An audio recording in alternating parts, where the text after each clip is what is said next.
আসলে গতকাল দলের পক্ষ থেকে যে দলীয় মনোনয়ন ঘোষণা করা হয়েছে বিএনপির পক্ষ থেকে, সেখানে দল আমাকে দলীয় মনোনয়ন প্রদান করেছে।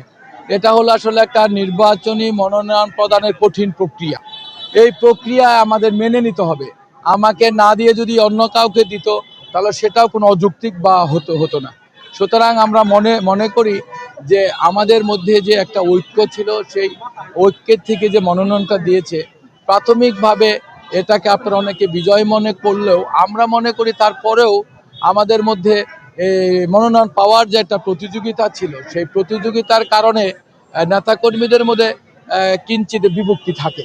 এখন আমাদের সবচেয়ে বড় কাজ হলো সেই বিভক্তিটাকে কাটিয়ে ঐক্যবদ্ধ করা।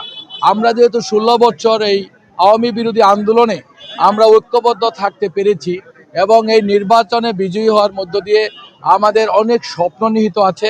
আমাদের তারেক সাহেবকে দেশের প্রধানমন্ত্রী বানানোর স্বপ্ন আছে, আমাদের অধিকার প্রতিষ্ঠার স্বপ্ন আছে। হয়তো আমরা দেশ ও জাতির স্বার্থে, দলীয় স্বার্থে অবশ্যই আমরা বিএনপির এই পরিবারে একত্রভুক্ত থাকব। বাংলাদেশের কোথায় কি হবে জানি না। এখানে আমাদের শ্রমিক ভোটাররা বিএনপির পক্ষে, নারী ভোটাররা বিএনপির পক্ষে, এবং এটা বিএনপির একটা ঘাঁটি।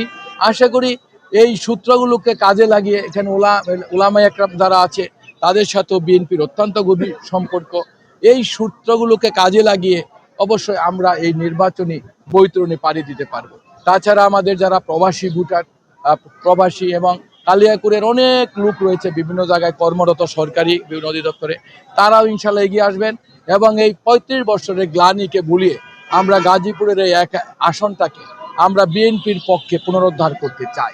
ইতিমধ্যেই প্রধান উপদেষ্টা মহোদয় সহ সরকারি এবং দেশি বিদেশি চিকিৎসক দল সবাই এগিয়ে এসেছে এই খালেদা জিয়াকে কিভাবে সুস্থ করা যায়। সেজন্য আমরা তাদের কাছে বিএনপি পরিবার কৃতজ্ঞ থাকবে। আমরা আশা করি সকলের দোয়ায় আল্লাহ পাক মাকে সুস্থ করে দিবেন।